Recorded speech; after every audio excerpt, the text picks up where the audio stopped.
General, once again, it's lovely to see you. Lovely to see you too, laddie. And happy birthday. Thank you. 80 is not just a milestone, it's a sitting stone. And I was taking a look at it. We were here in October last year to speak to you. And at that time we said, okay, when you're 80, we'll be back. And then just in the run-up to this interview, it occurred to me that that would be our fourth interaction with you in 40 months. That's not bad, is it? No, actually, it's quite a privilege. And thank you for that. Thank you, too. At 80, what is it that you think about the most now? Well, I think it's about the country I think about most. God has been kind. He placed us on a position of leadership. So our current thinking will always be about the country. How did we do? Did we fare well in the country? Can the country prosper? Can the country go on? And we fought a war to keep the country one. Was it going to remain one?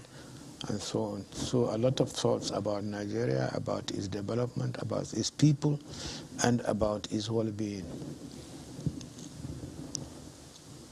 Do you see hope that this that you are thinking about can actually come to fruition?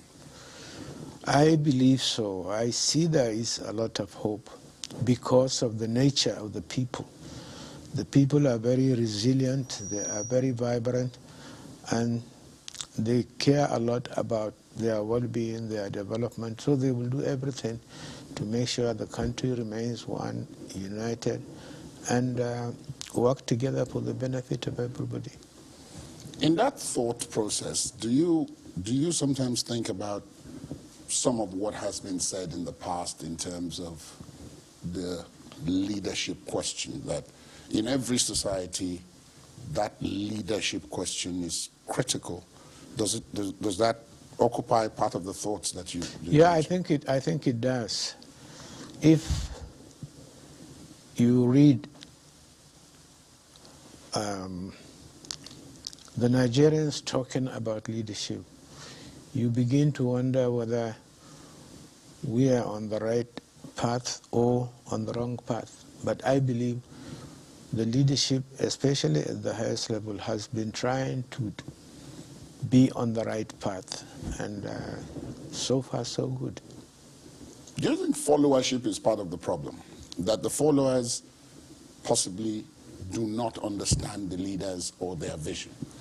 The followers need to be more guided and educated or mobilized, either mobilized to vote for a leader or to support a leader, and also mobilized, if he's not doing well, to show it in the process that the country has accepted, in this case, election. Many of our own leaders, I mean, talking about Nigeria, and I've talked to one or two of them apart from you, point to the fact that the people seem to be in a hurry. They want things to happen yesterday, and possibly they don't take into account the fact that some of the things that are durable take time. How does one get over that kind of hurdle? I think the elites within the society should do more by educating the followership, because they have wherewithal. The elites have the media, they have the means of interaction, the means of passing information to the masses. And unless they do that, the masses will always be ill-informed. And that could be a problem. It could be. People like you who are now elder statesmen, you're not in the rough and tumble of the daily grind of leadership and so on. So you're outside looking in. Yeah. But in your case, so many people still believe that somehow, in spite of the fact that you left the villa 28 years ago, that you still are part of those who run the country? Running it? Yes. How? That is, everybody who aspires to be anything in Nigeria comes here to come and consult with you, to come and seek your advice, to seek your approval. Well, maybe because of the experience I have in the services of the country in various positions that I held. So people will want to share. They want to know more, maybe about Nigeria, about its security, about its economy, and so on, so that he will start thinking, or she will start thinking, on how to work for the country in case she or he gets there, either as a president or as a governor. I think it's sharing experience that is, or even ask questions about certain things. When they come consulting like that, do you get a sense that they have the right idea for the most part? They do. And where they veer off through conversation, maybe they will be able to put it right. Because sometimes people say that those who aspire to leadership, because they're at that point outside, they don't understand the complexities of what it's like when you're actually on the seat. And so they have many ideas which they end up not executing. Yeah, but this is because the country is diverse, and as a human being, you have to react to situations as they develop in the country. So you can't succeed if you have a fixed position on a lot of things. You have to remain open to a lot of changes in the society, changes in the economy, changes in security, and so on and so forth. When you were leaving the villa on the 26th of August, 1993, what was the thought at the top of your mind? Thank God I'm going home. But since then, they haven't let you just stay home. Well, I think I thank God too that people might consider that I may have something to offer, but time limitation period, I wouldn't be in such position to be doing it every day. So I have to give room to others to make their own contributions.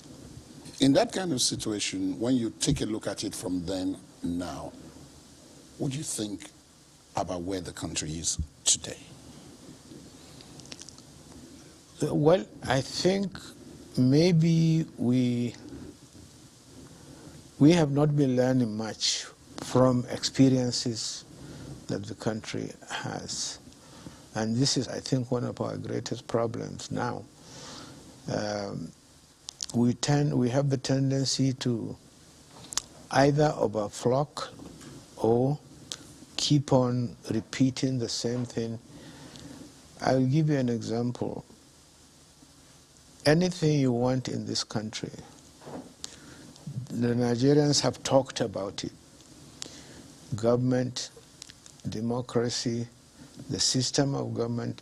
We have said it several times, but we have not been able to put it into practice. Or we keep on repeating it again and again. We had so many conferences in this country. We had so many debates in this country. We had so many meetings in this country. Eminent people, professors, political scientists, everybody has talked about the country. But if you listen to a Nigerian talking, you think God just dropped Nigeria today, now. Put the people, and then the people began to talk about how are we going to do it. We have it. The thing is, we don't seem to look back to say, okay, we did this, I laugh normally when we hear people say you have to have a national conference again. To do what? Because we have done it before. Go back, look at what people said. Whatever they said then are still relevant up to this time. Well, if one takes a look at the country, some research has shown that countries that had long periods of military rule are liable to have a significant level of instability. From what you know, is that correct? From what I know, it can't be correct. After all, military rule becomes a phenomenon in Africa as far back as 1952. So we are still in the process in this country. And I think a lot of people, even those who went through it after 1952, are doing very well now. I don't believe they will be, because the people are becoming wiser, the people are becoming more informed, more educated, more aware that they will not allow dictatorship as far as they are concerned, as far as their administration is concerned. So the people will resist it, the world will resist it, so it should not be a thing anymore, it should not be the fashion. On the other side, though, there are those who say without some sort of strong man, most developing or underdeveloped societies will not develop. That you need someone who can say to some of the doubters, no, we're going this way, and if you are not prepared to go, then you've got to leave. The strong man is the people. If the people give you a mandate, they have given you a mandate to do the right thing. Where you veer off, maybe you have problem with the people. So the people, that strong man should be aware that people gave him the mandate. Look, this is what we want, to go ahead and do it. And it is on the basis of what he's promised the people. So if he had the mandate of the people, I think he's a strong man. You were possibly, going by what then unfolded, the most prepared person to be Nigeria's leader. You had an idea of where you wanted to take the country and how to take it there. Were you thinking about that earlier when you joined the military? No, this came about, I did a lot of reading, a lot of interaction, human to human. And these are discussions, very common discussions that people talk about. At that generation, we talk about our country. When I joined the army, my paramount interest then was the defense of this country against foreign aggression. And therefore, our training, our orientation is all towards defending the integrity of the people. And when you meet the people also, you talk about the process, how the country is doing economically and so on. So everybody should be prepared as far as I'm concerned. Why did you join the military at the time? Because you possibly could have done anything else, given what your records indicate. You could have been anything you wanted to be. Why did you choose the military? Now the story is all over the place how I joined the army. I was a product of political processing at that time. There was a program of Nigerianization of the armed forces of the country, and also the process of, if I use that word, northernization, to make sure that people from this part of the country join the army. It's a political decision. So when people came, they talked to us, when we were growing up, to make a career in the army. As I said, if I give you an example, Yakubu Gawan was moving around our schools to talk to us as young people that there is a good career in the army, we should come and join the army. And that's what happened. Your history is military, and then subsequently a little bit of politics. If you had it to do all over again, would you do that? I pray we don't have to do all over again, because you are saying that we should go back to pre-independence. Well, I was talking about you personally, Your Excellency. I meant you. No. Again, it depends on the position we found ourselves at that time. I wanted to be an administrator. I wanted to be an engineer, but I wasn't able to. Because you joined the army, Yeah. or was there another reason? Because I joined the army. You seem to have a nose for when things change, the movement of direction. Because your history, and from things you said before, you're able to read things very easily. To read? Things very easily. Read atmosphere, the mood, and all of that. Because the history is that you've always been part of every successful change of government. What is it about that is you? I was fortunate to be in strategic places within the armed forces. I was also fortunate that there was a lot of confidence in me as a commander of troops at a very young age, lieutenants with 38 people, company commander with about 120, regimental commander with about 200, and so on, up to the army.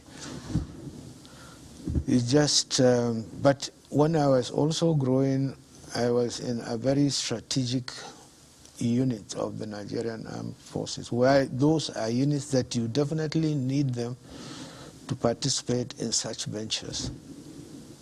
Looking back today, do you sometimes laugh at that aspect of you? Which one? That is that you can see that the wind is blowing in a direction, and probably even before anybody else, you're able to see that. That's why you are a human being. You have to be very instinctive on some of these things. You can read a situation. I once told you guys in the media, and you took me on. I said, wherever I am, I try to dominate my own environment, which is part of my training anyway. The alpha male. Hmm? The alpha male. Mm-hmm. After you left the villa and came home, you dabbled in a bit of politics, as I said earlier. I think you possibly even thought about being president. Again, Yeah. this time under a civilian. Yeah. What was the thinking? What was your thought process that led you down that road? Well, the thought process was quite straightforward as far as I could see. I thought we had a vision for the country, and we weren't able to fulfill those aspects that we wanted to get. So the best thing then was probably to try to see if we could do it in other way. And that's... But you didn't go through with it? No. Why? Because of what is the right word? It is... I felt that as a human being who believes in upholding certain principles. It's just on principle. I wouldn't compete with people I considered my brothers or sisters and so on. So it's all only on principle. Do you think that colored slightly the IBB mistake, that you never go into anything unless you can finish it, and that you finish it and you win? Well, that's a natural instinct in all human beings. I think you're right. So you felt that way. Is that what you meant? I felt that way, yeah. Okay, well, if we come to now, and you alluded to it in the answer to the last question, that is that you had an idea of where you wanted things to be and what you wanted to accomplish. What were those things? Because there's this iconic picture of you getting into your official car, NA1, I believe, just after August 27th, 1985.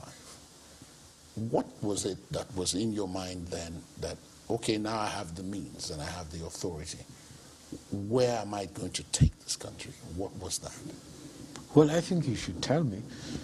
After we elucidated what we wanted to do for you people when we got in August of 1985.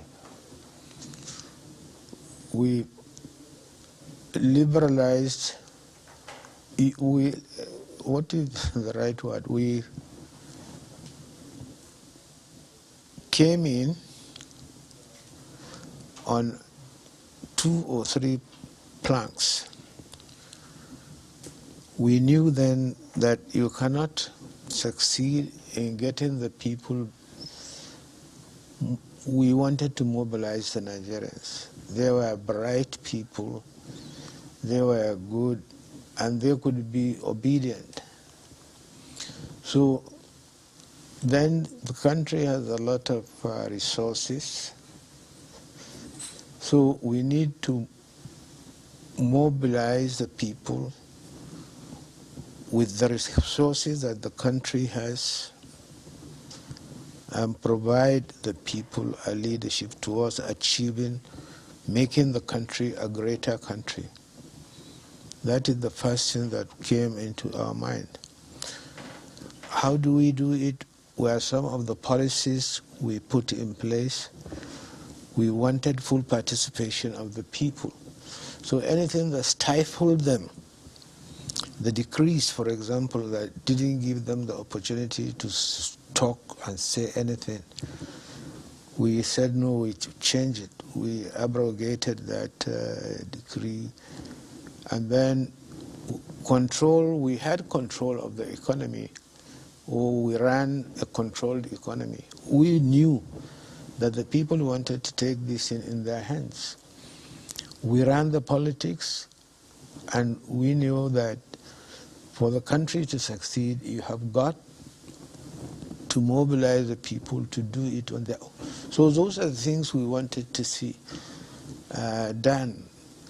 And therefore we came out with a clear vision about the country, mobilizing the country, freeing the economy from government control, allowing the people to talk and say what they wanted to see, allow the people to decide on how they should be. Those are things that came to our mind, and I think I'm glad we did. There are those, of course, who have pointed to the fact that, yes, you did that, but you also kept, for example, Decree 2, which still gave you the authority. But it was not as restrictive or as more than Decree 4, is it? Decree 4, yes. Yeah. All the same, that decree that you talked about was still there when we allowed the media to become publicly owned, so that you could do more about talking. Otherwise, we wouldn't have allowed it to happen. We allowed private ownership of both print and electronic media. Now, thank God, you have got the latest one. What is it called? Online, social media. Social media. Thank God, the people resisted it. Otherwise, it would have been killed. But the people resisted it. So you think it was good, or you think it is good, social media? Yeah, it is good. It's still part of opening up, allowing Nigerians to talk and say what they want, allowing Nigerians to do their business even online, and so on and so forth. In every conversation that I have with northern-based leaders from northern Nigeria, I want usually to bring up this. Northern Nigeria has held power for quite a long time. People from northern Nigeria. And yet, paradoxically, the stats about northern Nigeria are not too good. Out-of-school children, the level of poverty, and so on. What do you put that down to? What do you think is responsible for that? Are you talking about education now or something? Generally speaking, I mean, most of the stats, if you take out-of-school children, most of them are in the north. If you take most of those who are below the poverty line, many of them are in the north. You've got a dearth of infrastructure in many parts of the north, many ungoverned spaces and so on. Yet, northerners have been in charge for most of the time. Is it a question of the blind spot? Well, I don't know. I think you have to look at it generally. It started for a long time. During the colonial era, the system of governance around that time was not the same. Down south, they came into contact with the West much faster than northern Nigeria. And when the colonial masters also were there, the system of administration in the south is different from the one in the north. I don't know whether it was done deliberately by the colonial masters at that time. That affected the development when we come to talk about Nigeria as a nation. So the south has been in contact with the West for a much longer period than up in the north. I think that could be the reason. Would you put part of that also down to, as you pointed out, the system in the north, the feudal system? That's right. I wouldn't call it feudal. No, it's just the word I use. The indirect rule or something. Yeah, I think so. How much of an impact do you think that has had? You grew up during the time.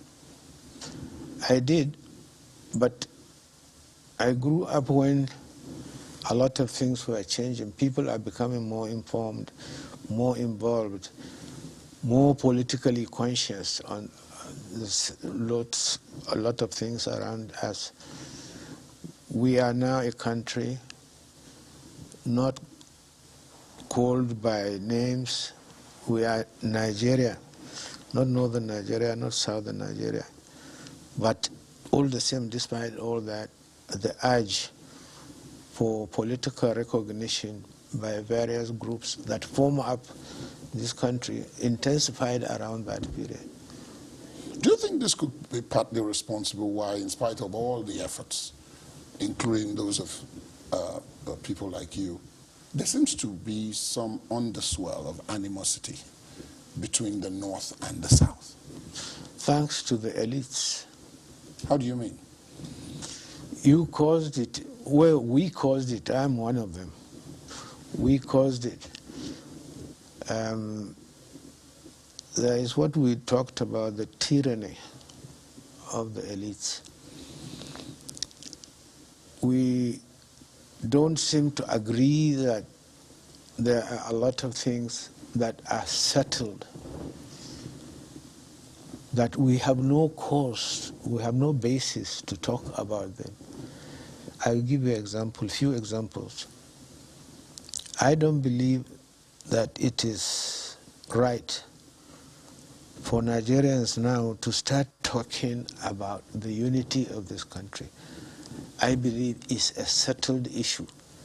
We all agreed we are going to be a united country. So nobody now should be talking about an enclave that he calls his own.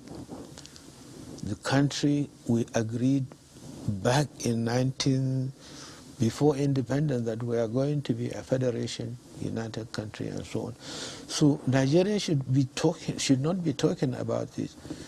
But people who talk about it are people like you and me, who will sit down and say, no, they want their own enclave. And you fan it so that it gets into the mind of people who belong to that organization. That if you believe in Nigeria, then talk about one Nigeria and not about any other thing about Nigeria.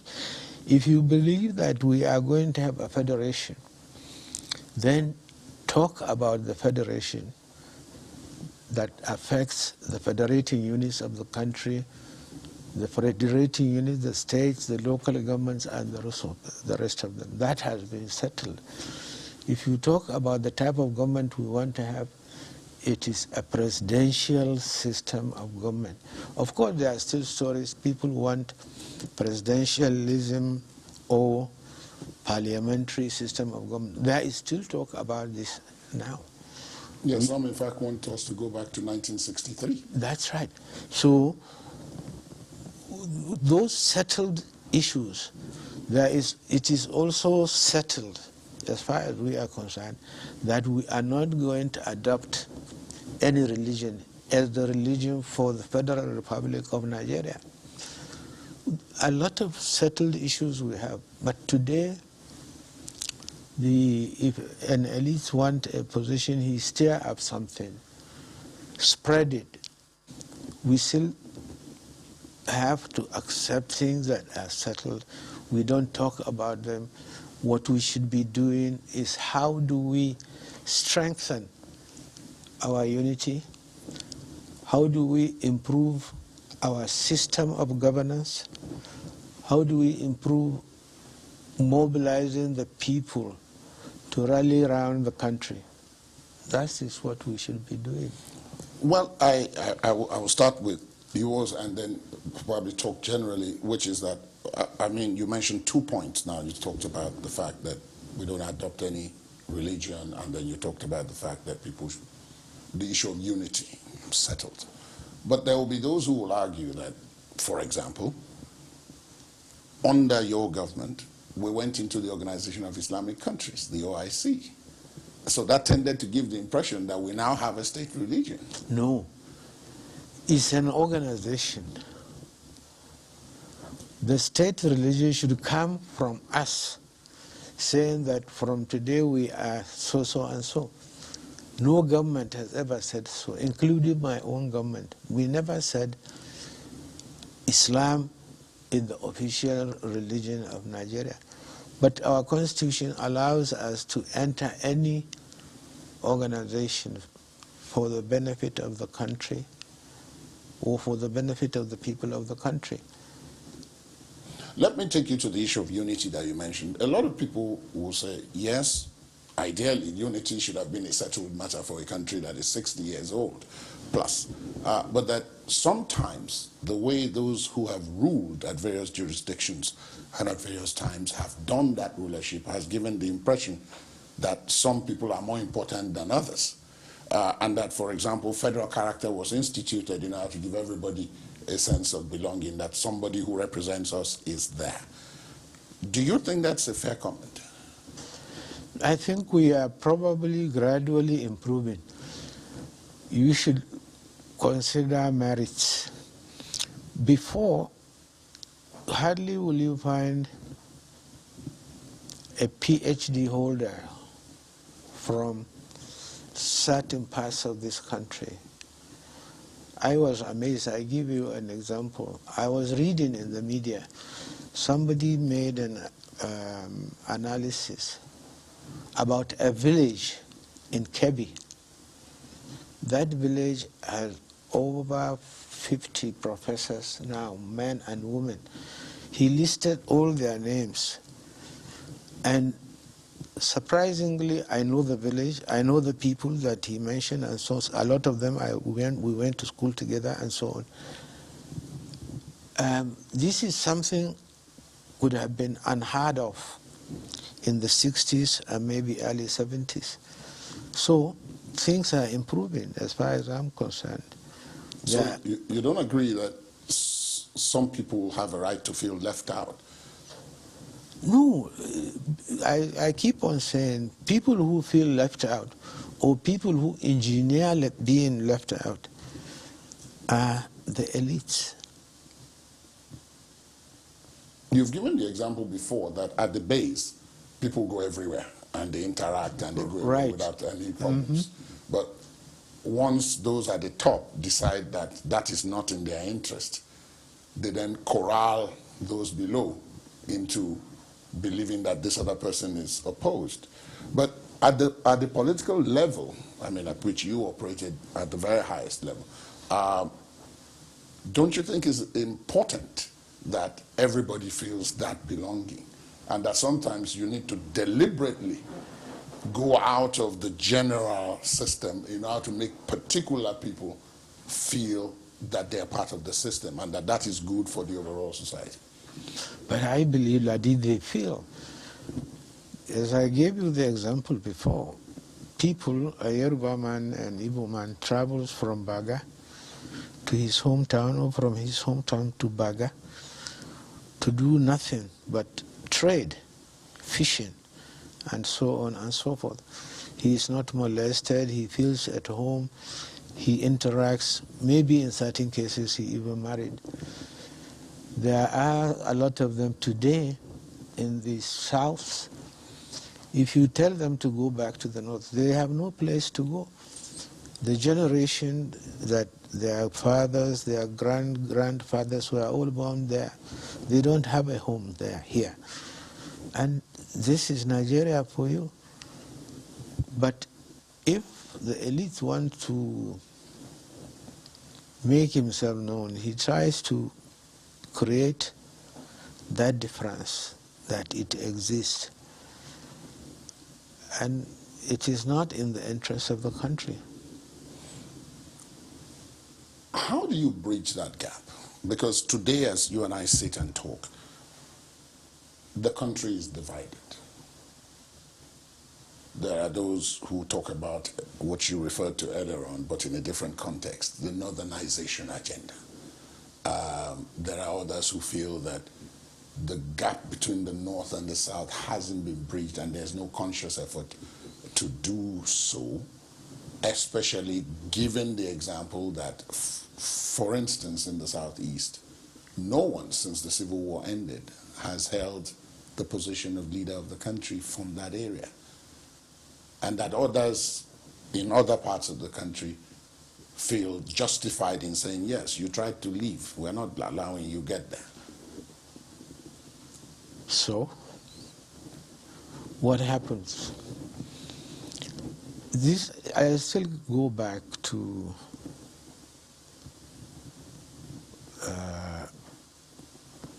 the people and the leaders. I still go back to elites and the people. They are the people who agreed, as far as I'm concerned, and I will say it here again, I believe the Nigerians should decide who should lead them. And those who want to lead must be adjudged competent, efficient, knowledgeable enough, and recognized by the people. The people recognize them. And how do you get recognized by the people? I want to say that if you are a doctor and you want to go into politics, by all means you can. But people will judge you if medical profession knows you Maybe you made a lot of contribution in the medical field. You made a lot of contribution in engineering. So your professional colleagues know you very well. That is the first step. That knowledge is what you are going to bring to bear on us, the country, the people. So we should know you. We should know you are competent. We should know you are good. And anybody, as long as you are a Nigerian, as I said before, once you meet up these requirements, by all means, he could be. But people who are interested, even those who want to compete, will try to use that factor of we have not done it before. We want to do it now. It's not. The country is much more than that. It's much more than my people haven't done it, so I'm representing my people. Let me go and do it. It's not. The country is too important for that too important to allow it to people who think parochially in this issue. Would you agree that there are no Nigerians in the sense today that you could say they are Rwandans? In the sense that in Rwanda, people are not identified by tribe, by law, especially in the aftermath of what happened in And you know who did that? One man, Kagame. One man, after that genocide thing. Now it's an offense to say that you are a Tutsi or what is the other tribe? Hutu. Hutu. It's an offense. One man, the brain of one man. Because when people mention examples of societies or countries that are on the path to very major development, Rwanda is usually the first or the second example they give on the African continent. Absolutely. And this is the effort and the initiative of one person. Which takes me back to the strongman thing that I mentioned earlier on, Your Excellency. Yeah, but the people gave him the mandate.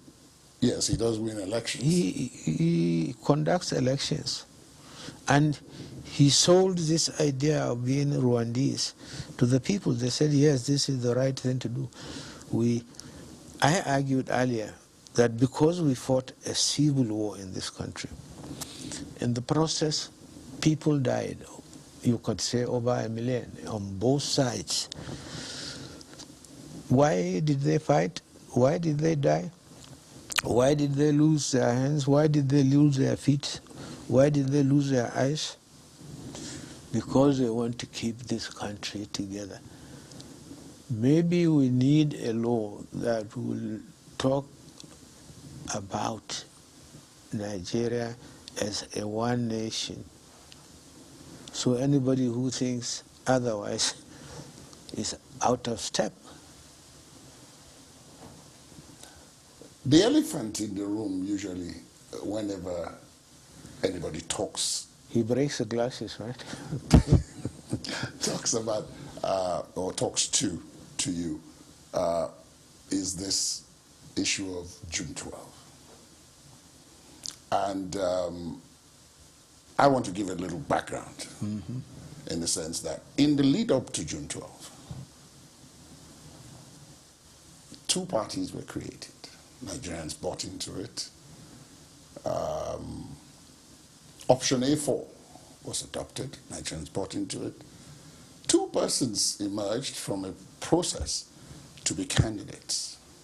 Nigerians bought. You asked them. You stood against the attempt to prevent them from voting at that time. So they were able to vote. All those who spoke about it said it was good. Because the ordinary man likes it. He wants to know who is going to lead him. He wants to know who is going to represent him. And if I want to be elected, I have to present myself to you to say, look, this is what you need. I come represent you to get this because I have done A, B, C, D, either for the society or for any other organization, professional bodies and the rest of them. And I'm glad they liked it.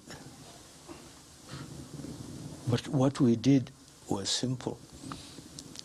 We said we wanted to know why elections results for a very long time in the history of this country were always doubted, were not acceptable. We set up a research, we set a committee, they did a research on why elections fail in this country. And these are some of the reasons we discovered as a result of the body we have set, which helps the country. But the elite will tell you that if you do that, it is no longer secret ballot. So secret, nobody should see who is voting or who is queuing and so on. That is the way they killed it.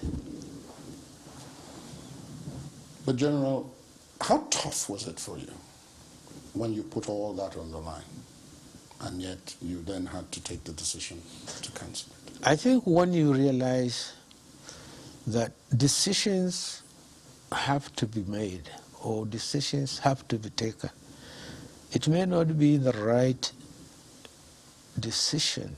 It could be a wrong decision. But as I told you earlier, that it's always better to take a decision,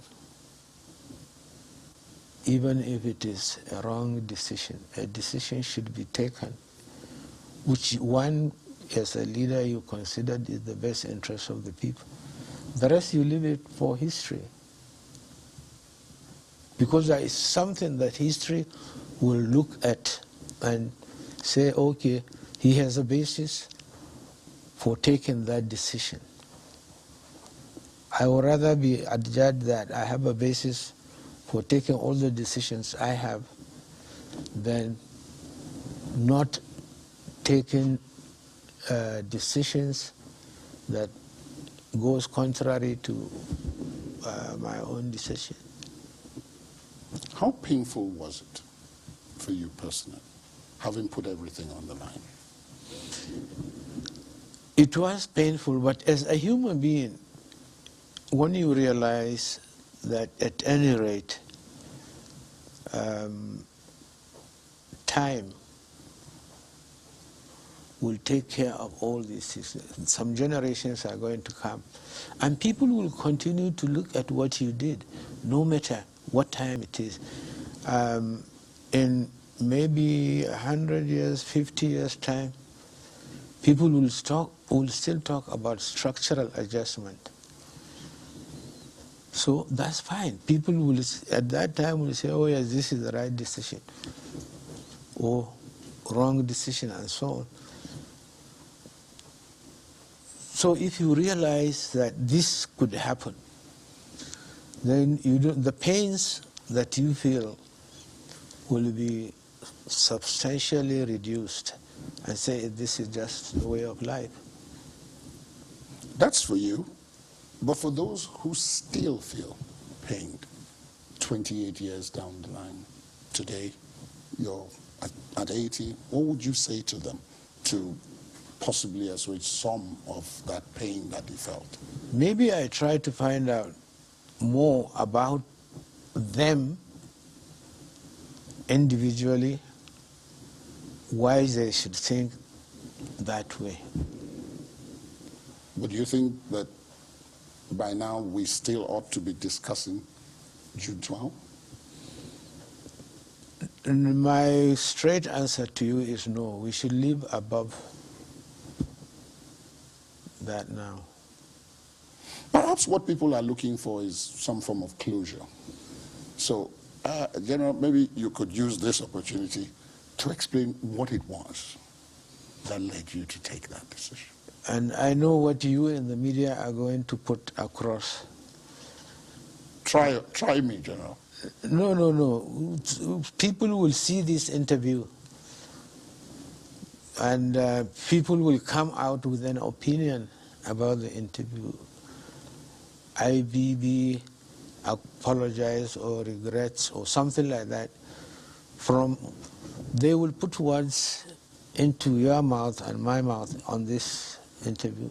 And there is nothing I can do or there is nothing you can do about it.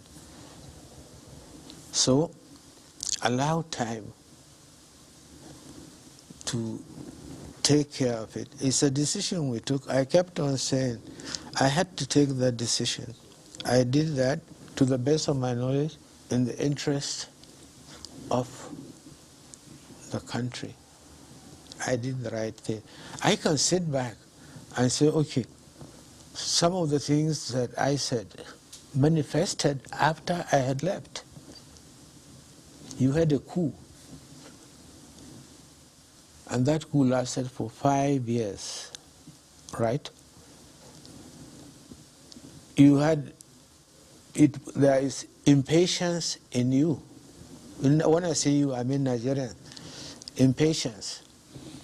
I drew up a program for you to have an election in 5 to 6 months after the interim government, right? So that you can have an election in November.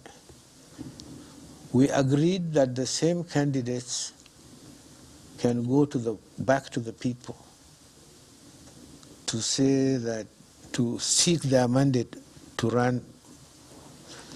But again, the same people. I didn't bring anybody from Mina. I didn't bring anybody from Niger State or something like that. The same people could have run. This was agreed even by the politicians, your so-called leaders at that time.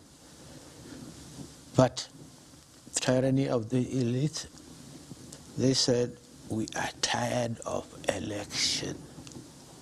Somebody said, okay, you are tired of election, I will give you time to rest. Took over the government and ran you for 5 good years. Maybe it could have been more, but for the providence of God did his wonders. So if I go and think about all this, I don't get pained at all. I accept it. This is the way of life for this country, and keep on praying that one day somebody will say, look, let's look at this more dispassionately on how these things. I feel I try to provide counter-arguments with what others say, because it affects me. So I try to justify it by providing counter-arguments to myself, thinking about it myself, and believing that one day somebody will see it my way.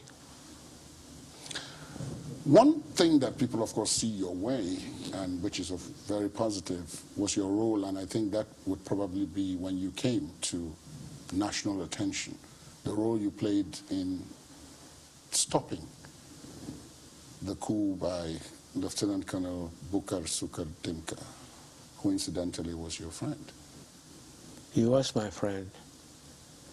We grew up together as young officers and trained together. And really, when I say friend, I mean he was my good friend.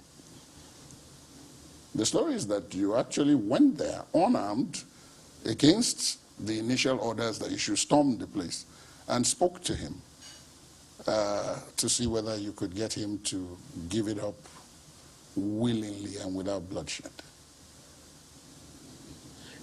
Storming was the word. But there are consequences to storming the place. We would have killed more people. A lot of you journalists who were there, maybe they would not be living today. So we decided that. And I took advantage of my relationship with him as a human being. I'm not sure. I believe then he wouldn't look at me coming, and he knows I am, and put a pistol on my head. I believed there in my mind that he wouldn't do that. he will give me a chance. It's just like what we are trained to do. If somebody picks up a white flag, it's immoral to shoot him again and so on. Now he saw me coming unarmed. It's part of our training. You allow him to come, or if there is fight going on, you arrest him and put him aside until you finish what you want to do. I think he applied both his military training and both of us knew our military training then. He wouldn't shoot an unarmed man. It was a risk, though. It was a risk. It has to be taken. Somebody has to take a risk. There were those who said you changed a little after that, but you changed profoundly after April 22, 1990. Changed to what? Personally, you became a lot more withdrawn because a lot of those who participated in that coup as well were your boys. Yeah, they were. That's a shocking thing, I must say, in life. A boy, somebody you knew, you trusted, and suddenly to find him. But how do I counter that?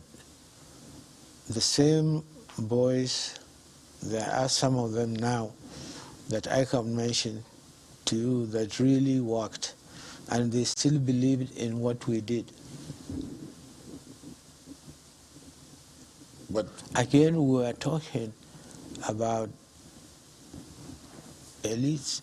If you look at those who wanted to overthrow my government, the same thing you were talking about Gideon Oka, yeah, took some parts of Nigeria out and said they are no longer in Nigeria, and merged a lot of foolish things and called them this. So you begin to wonder, there is what, tribalism or what, or religion or something, something that went against the belief of an ordinary Nigerian. But did change you? Yeah, it did. Before that boy struck, he came and saw me. I knew him. I sent him on a training overseas. He came back, so he reported to me. I didn't know that is this plan by him to get involved in this. He came and saw me. We talked. He told me all about his courses, what happened, and all that sort of thing. And the next thing was, the air that is leading a coup. I mean, it's just not on. But this has not made me to change about my perception about human beings generally. Speaking of human beings generally, there were some of your colleagues with whom, well, some of them were your colleagues, some of them were senior, others were a bit junior, with whom you have a continuing relationship of sorts. So I'm going to mention some of the principal ones and ask you a little bit about them. It's no secret that you admire General Obasanjo. I do. Why? Because he is a passionate believer about this country. He has faith in this country. I said it everywhere. And when I was growing up, I got into trouble, and he saved me, and I remain grateful to him for that. When he was a president, we talked about this country, about a lot of issues, and we tended to agree. The media believed that we don't agree, but we do. Well, the belief came from what happened with SAP and the human face argument. That's right. We remain very good. I remain still very loyal to him as my senior officer. General T.Y. Danjuma. He is my boss, immediate boss. I met him when I was a left second lieutenant working in Kaduna at that time. And since then, the relationship struck. But it became more during the war. I served under him, both as a troop commander and as a staff officer, staff to him. And then he was also my chief of army staff. Let me go to General Sani Abacha. He was my friend. We were close when we were in the military. Really friend, I mean, in the real world, not on. And he's a man who talked less. When, to show you the extent of our friendship, when we were trying to stage a change of the government, a lot of people felt he was very vital, to which is true. Then they said the only person who could draw him in was me, because of my relationship with him.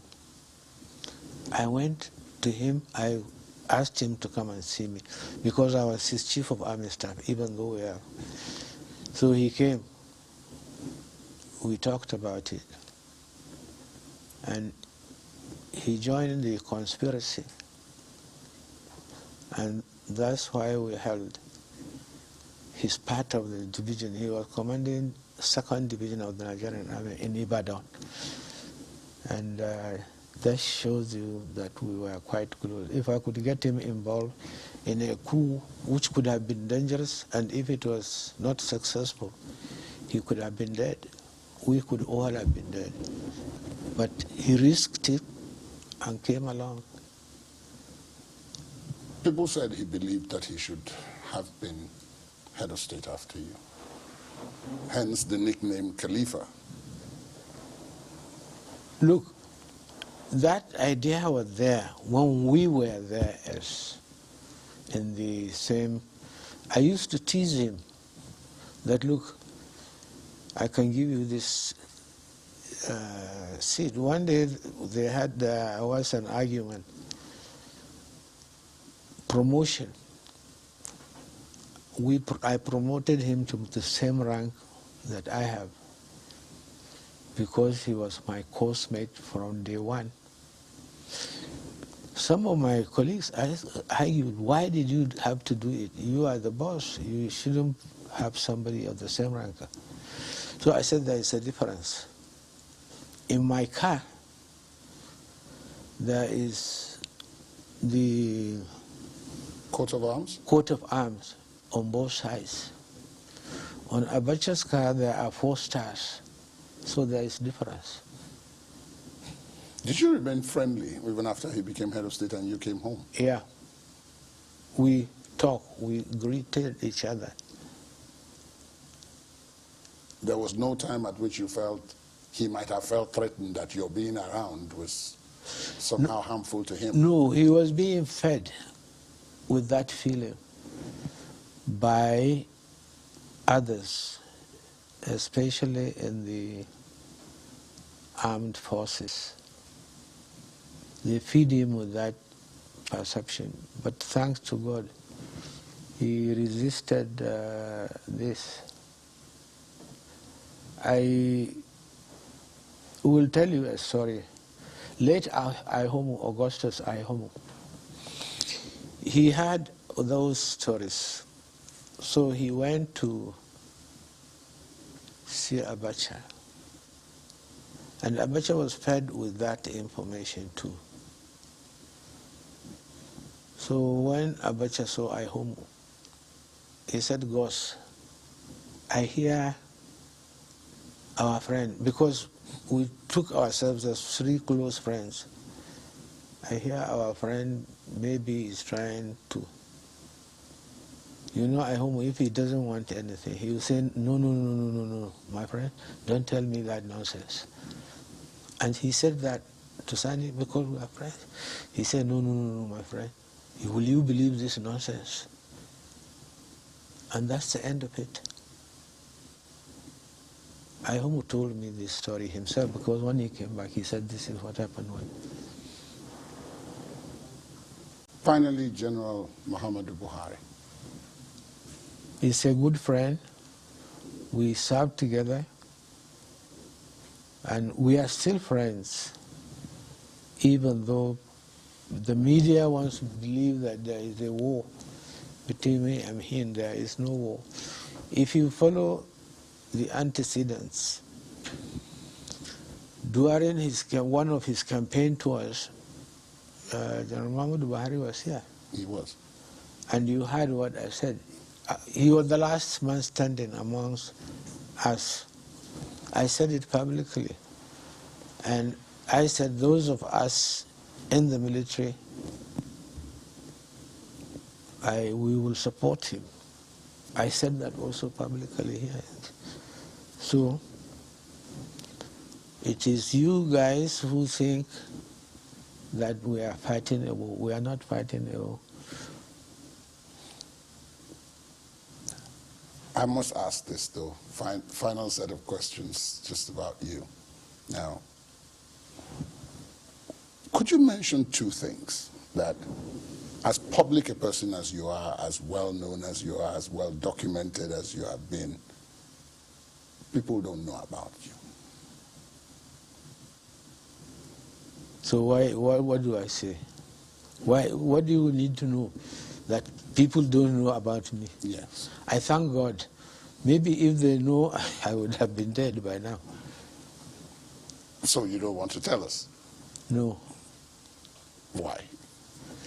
Because maybe you should mention something else. No. Not those ones that would have led to you being dead.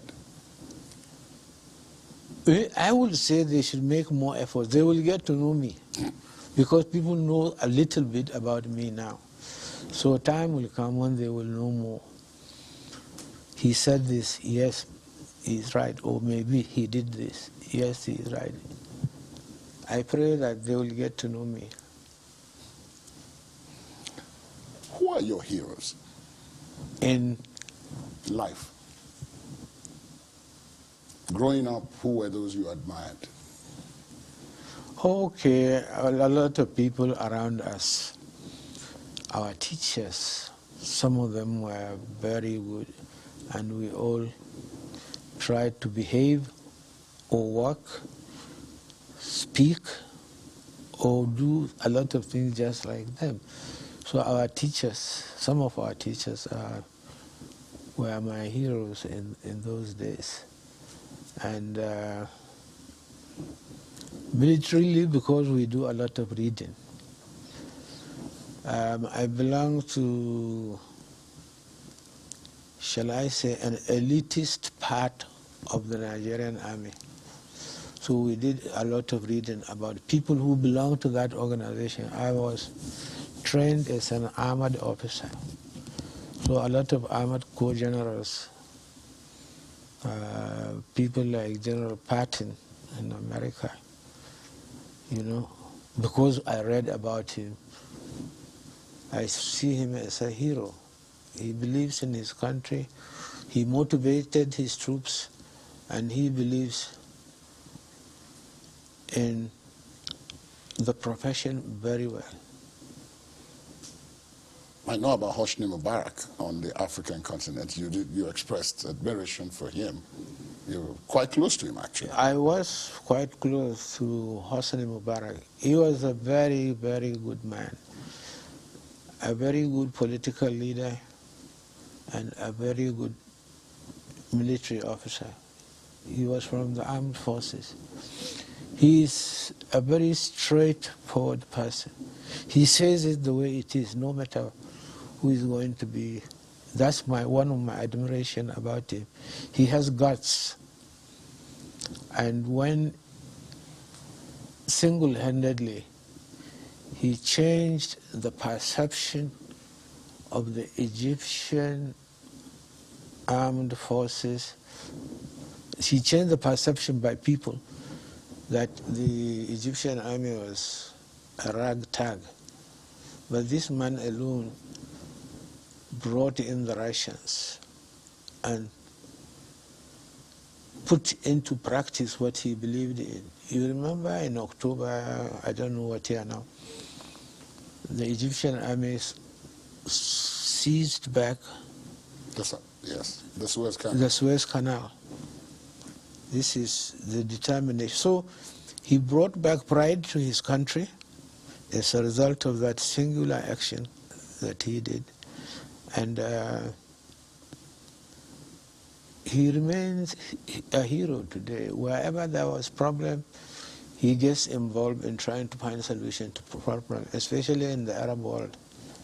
Many thought that Jerry Rawlings was also close to you. Jerry was, and the reason is he was in love with my country, Nigeria, to such an extent that at meetings like OAU or ECOWAS, especially in OAU, whatever Nigeria says, Jerry Rawlings goes along with it. There was a time in Addis Ababa, it was my time to speak, and I spoke on behalf of Nigeria. He came to me later after and said, look, he has nothing to say, we can go home. I said, why? Your time is going to be in the next 2 hours. He said, no, you said everything I wanted to say. That is the relationship. You have been blessed, General.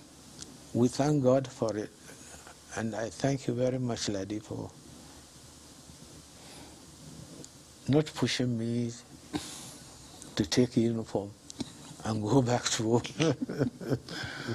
What are your final aspirations for Nigeria, even as you mark 80 and we look forward to many more? Well, I still pray that Nigeria, for the rest of its existence, will remain a united country, a prosperous country, and a nation to be ranked amongst the world's greatest nations. General Babangida, it's been a pleasure and a privilege to speak with you on this occasion. Thank you, Ladi. Happy 80th birthday and many, many more to come. Thank you. And we look forward to speaking to you again. To the 42nd time.